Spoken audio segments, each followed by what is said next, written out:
Hello, welcome to my weekly show, My Top Tips. Today, I'm going to be talking about using scenarios and simulations to validate your BC plan assumptions. And this is a chapter from my book, my ninth book, My Experiments as a LinkedIn Top Voice. So I'm an invited contributor to LinkedIn articles, have contributed to about 300 by now. But this book is based on first 150 contributions. The book is written in this way that I have given the link of the full article. But in the book, it's only my contribution to that particular article.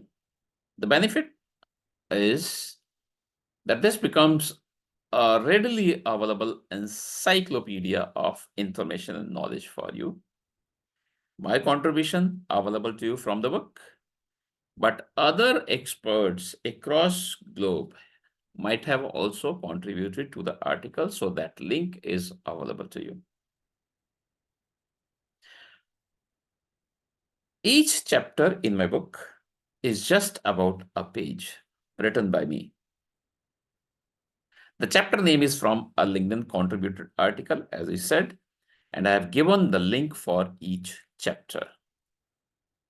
While you read my contribution in this book, I also recommend you to go through the full article on LinkedIn. So this is chapter 15 in my book that talks about how do you use scenarios and simulations to validate your business continuity plan assumptions. The title itself tells us that there would be some assumptions in the BC plan. And it's good practice to write as many assumptions as needed. The articles are written in the form of questions. So LinkedIn gives us questions and we as experts have to respond to. So I'll read the question and my response to that. What are scenarios and simulations? Designing, developing, and delivering scenarios and simulations is an art. For sure, it can be learned and mastered. Scenarios and simulations help us as they provide the context to the setting. The participants can be external also, and I strongly recommend designing a scenario that involves vendors, customers, regulators, shareholders, media, investors, analysts, response agencies, and the general public, in addition to the internal audience or participants. One key skill to be able to design, develop, and deliver an effective and efficient scenario and simulation is learning the art of story writing and storytelling. Why are scenarios and simulations important? The objective is not to find mistakes, but to find gaps or opportunities for improvement, because no person, no plan, no organization is perfect in this world. Scenarios and simulations help us to move from theory towards practical and reality before we start touching, moving, feeling real things, or face a real incident. How do you create scenarios and simulations? In addition to the points mentioned in the article, who should write the scenario and who should be the facilitator are important questions to be answered. And simply put, a person who knows the business of the business on top of knowing business continuity management is the answer to this question.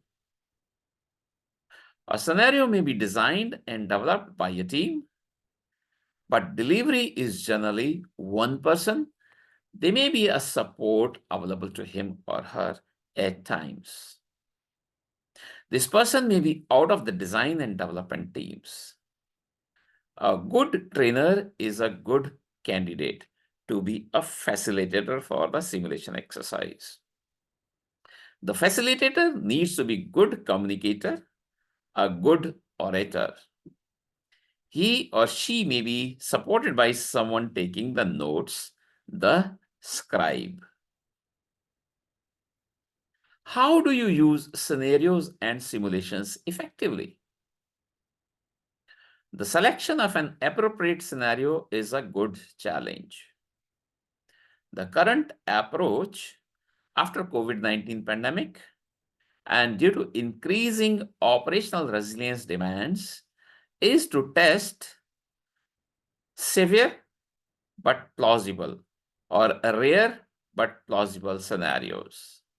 And as I have always said, the exercises must be closed only after the report is written, approved, actions taken, and effectiveness checked. For example, by running that portion of the scenario again.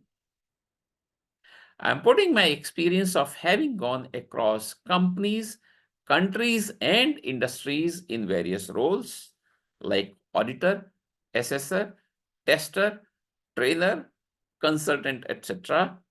in writing these recommendations.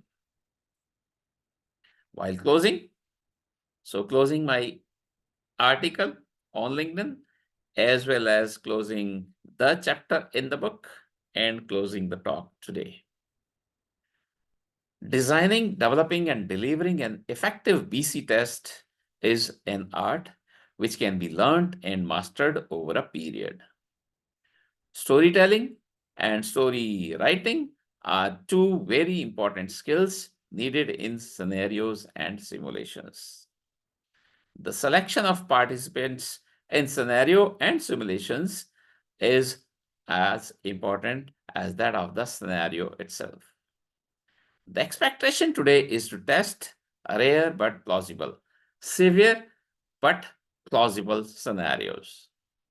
The success lies in recording the outcomes in the form of the test report or exercise report and closing the gaps found through the simulation. If you have any questions about this topic, this talk today, simulation exercises, business continuity tested, or about resilience as a whole, or about my LMS coming up, or about operational resilience guidance document released recently by the Reserve Bank of India, please feel free to write to me at any time and I will be happy to respond. I keep looking forward to seeing you all every Wednesday in this show, My Top Tips, at 9:30 a.m. IST every Wednesday. Have a great week ahead. Bye-bye.